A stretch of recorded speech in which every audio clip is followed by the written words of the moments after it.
السلام عليكم كسود وهذا عشر كيني ما أنت نحوها أن كودني الصومالي أن كبرنيني ما أنتو حنبرنينا برنون خاصة وحنبرنينا باسن البرنون اللي يقانو مقع ويل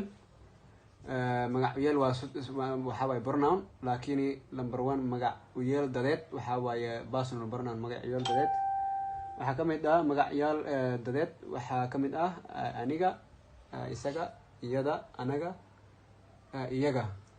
iyo adiga tusaalooyin aan ka bixinay oo sentence aan gelinay waxaa ka mid ah iyada waxay cunaysaa moos wuu imaaday isago daalan anaga waan diidnay go-aankii ka soo baxay dowladda iyaga dhan way diideen way imaadeen waxaan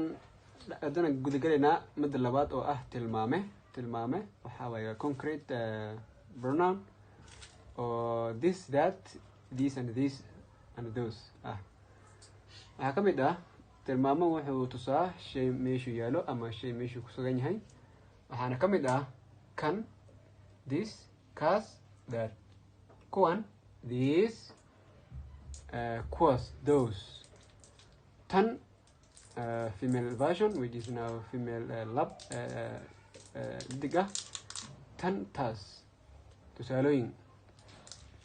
kuwaas ani malihi waxaan leeyahay kuwan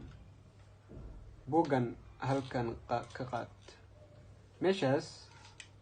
waxaa geeyay tan laakiin taas wax kama oga meelahan ma fiicno waxaa fiican meelahaas okay tusaalooyinkaas waxay tusaysay tilmaamo weydiin oo imaano weydiin waxaa waaye part of the pronoun oo loo yaqaano in English waxaa lagu yiraahdaa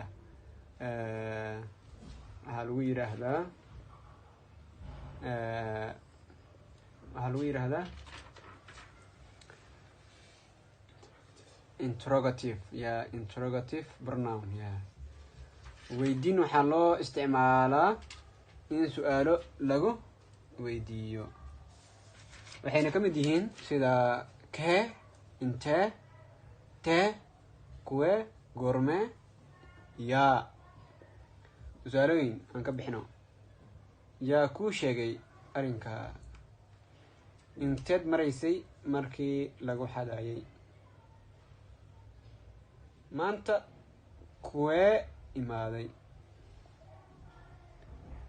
alright goormay imaan doonaan intee kula socotay tee kula socotay xalay you see tee waa female you cannot use k is male then we have to use tee kula socotay xalay ke kula socday xalay okay halkaan kusoo gabagabeynayna anigoo Zakaria kusoo dhawaada jaamacadda teknolojiyadda subscribe and share